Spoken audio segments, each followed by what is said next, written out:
में पाकिस्तान हम जो कुछ कर रहे हैं इस मुल्क के लिए काफ़ी नहीं है, लेकिन हम ये ज़रूर बोलते हैं कि मुल्क हमारे लिए क्या कर रहा है, हमें मुल्क ये क्या दे रहा है। और हमने जितना हो सकता था सत्यानाश हम करने की पूरी कोशिश कर रहे हैं, लेकिन अल्लाह ताला ने इस मुल्क को बचाए रखा है मुसलमानों के लिए। ज़रा बताइएगा। बिस्मिल्लाहिर्रहमानिर्रहीम। ज़मीन का वारिस होना ये अल्लाह तबारक व तआला की सबसे बड़ी नेमत है। बेशक। और पाकिस्तान रमज़ानुल मुबारक की शब क़दर की मुक़द्दस तरीन सातों में आखिरी अशरे में अल्लाह तबारक व तआला ने बतौर नेमत हमें अता फ़रमाया 100%। और ये मुल्क हमारे लिए इस कदर अहमियत का हामिल है कि आप अंदाज़ा कीजिए कि कॉलोनियल पीरियड के बाद जब दुनिया के अंदर मुख्तलिफ़ नेशन स्टेट्स तख्लीक की जा रही हैं और हर मुल्क का अपना एक मैनिफेस्टो है, अपना एक कॉन्स्टिट्यूशन है, लेकिन पाकिस्तान उन लम्हात में जब अल्लाह तबारक व तआला के फ़रिश्ते ज़मीन पर उतर रहे हैं, तनज़्ज़लुल मलाइकतु वर्रूहु फ़ीहा बिइज़्नि रब्बिहिम मिन कुल्लि अम्र, तो उनमें से एक अम्र ये भी है कि अल्लाह तबारक व तआला ने इस ख़ित्ते में बसने वाले लोगों को पाकिस्तान की नेमत अता फ़रमाई है। मैं ये समझता हूँ कि पाकिस्तान के बारे में हमारी हिस्ट्री का जानना बहुत ज़रूरी है। आप दानिश भाई और राबिया बहन, आप अंदाज़ा कीजिए कि लाखों का काफ़िला हज़ारों में, हज़ारों का काफ़िला सैकड़ों में और सैकड़ों का काफ़िला चंद अफराद पर मुश्तमिल पाकिस्तान पहुंचता है। और ये वो लोग हैं जो सिर्फ़ और सिर्फ ये हिजरत इसलिए कर रहे हैं कि उन्हें एक ऐसी आज़ाद ममलिकत मिल जाए कि जहां पर वो अल्लाह ताला के दीन के मुताबिक अपनी जान माल इज़्ज़त और आबरू की हिफाजत के साथ अपने वक्त को गुजार सकें। पाकिस्तान हमारे लिए बहुत अहम है। इस मुल्क के लिए 25 लाख लोगों से ज़ायद अफराद ने अपनी जानों का नजराना पेश किया है, हज़ारों बहनों ने अपनी इज़्ज़तों को कुर्बान किया है। और अल्लाह तबारक व तआला ने जब ये मुक़द्दस सरज़मीन हमें अता फ़रमाई और अगर हमने इस अमानत की कदर जो शब क़दर में अता हुआ न की तो यकीनी तौर पर हम अल्लाह ताला के अज़ाब के मुस्तहिक़ होंगे। मैं क़ायद आज़म मोहम्मद अली जिन्ना अलैहिर्रहमा के चंद एक कोटेशंस देना चाहता हूँ जिससे ये मालूम हो कि what do we mean by Pakistan और हमारे पास वे आउट आज की मुश्किलात से निकलने का क्या है। देखिए, क़ायद आज़म मोहम्मद अली जिन्ना ने ख़ुद ये बात इरशाद फरमाई कि if we take our guidance and inspiration from the holy Quran the final victory I once again say will be ours. फरमाते हैं कि मैं तुमसे ये कहता हूँ कि अगर तुमने कुरान मजीद से इंस्पिरेशन ली तो मैं ये गारंटी करता हूँ कि पाकिस्तान को अल्लाह तबारक व तआला बिल आखिर फ़तहयाबी अता फ़रमाएगा। और ख़ुद क़ायद आज़म मोहम्मद अली जिन्ना रहिमहुल्लाह ये फरमा रहे हैं कि do your duty and have faith in God, there is no power on earth that can undo Pakistan, it has come to stay. फरमा रहे हैं कि तुम अपनी ड्यूटी को पूरा करो। देखिए, आप आज ग्रीन चैनल पर पाकिस्तान के ग्रीन फ्लैग का आप जो है वो जिक्र कर रहे हैं।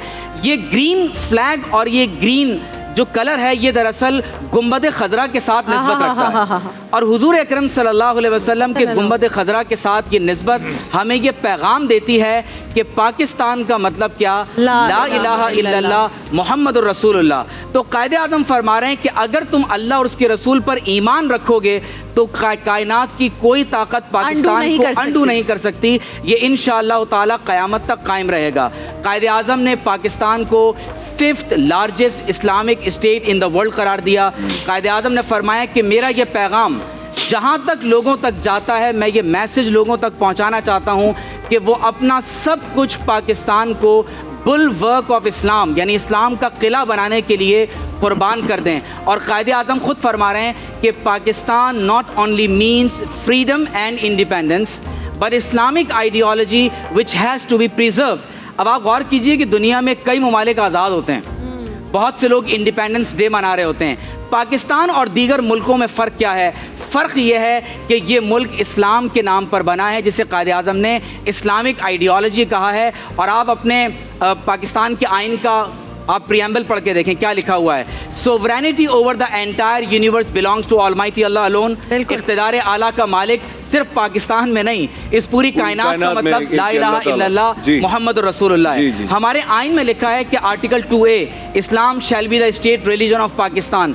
इसीलिए वो दुश्मन कुव्वतें जो पाकिस्तान को आज सलामत नहीं देखना चाहती, वो पाकिस्तान और इस्लाम के रिश्ते को तोड़ देना चाहती हैं। और याद रख लीजिए कि पाकिस्तान के एक एक इंच और इसके एक एक बालिश के लिए जो शख्स यहाँ अपनी जान देता है, इस ममलिकत खुदादाद की प्रोटेक्शन के लिए अपना आप कुर्बान करता है, चाहे वो किसी बम धमाके में इस दुनिया से जाए या इस मुल्क के दिफा में अपनी जान का नजराना पेश करे, वो तमाम लोग शुहदा हैं, बल्कि अफजल शुहदा हैं, क्योंकि हमारे नबी सल्लल्लाहु अलैहि वसल्लम ने हिंदुस्तान के इस खित्ते के फतह होने की दुआ दी थी। बिल्कुल। और सहाबा फरमाते हैं कि वादाना रसूलुल्लाह सल्लल्लाहु अलैहि वसल्लम गज़वतल हिंद, आप सल्लल्लाहु अलैहि वसल्लम ने हमसे ये वादा किया था कि हिंदुस्तान का ये खित्ता फतहयाब होगा।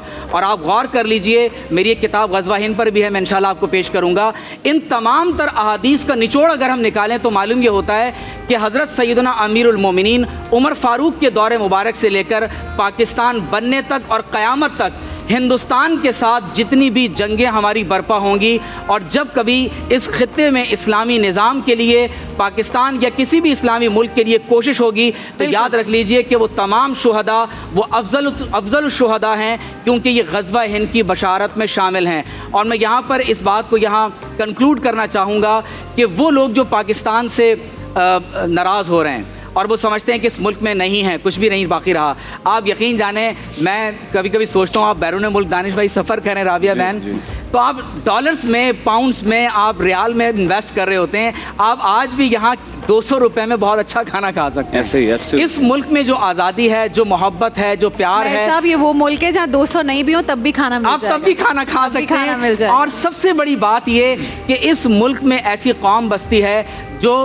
जो मदीना तैयबा के बाद सबसे ज़्यादा अल्लाह के रसूल सल्लल्लाहु अलैहि वसल्लम से इश्क और मोहब्बत करती है। तो इस आप मायूसी को ख़त्म करें, मायूसी को, डिसअपॉइंटमेंट को ख़त्म करें और आगे बढ़ें। आज मुल्क को हमारी ज़रूरत है, मुल्क को छोड़कर जाने के बजाय पाकिस्तान के लिए आप अपनी खिदमात पेश करें। पूरी दुनिया के अंदर जंगें हो रही हैं, आप देखिए उम्मत मुस्लिमा बल्कनाइजेशन का शिकार है, लेकिन अगर आज हम पाकिस्तान को उसके रियल डेस्टिनेशन की तरफ लेके जाएंगे तो आप यकीन जाने पाकिस्तान में दुनिया को लीड करने की सलाहियत मौजूद है।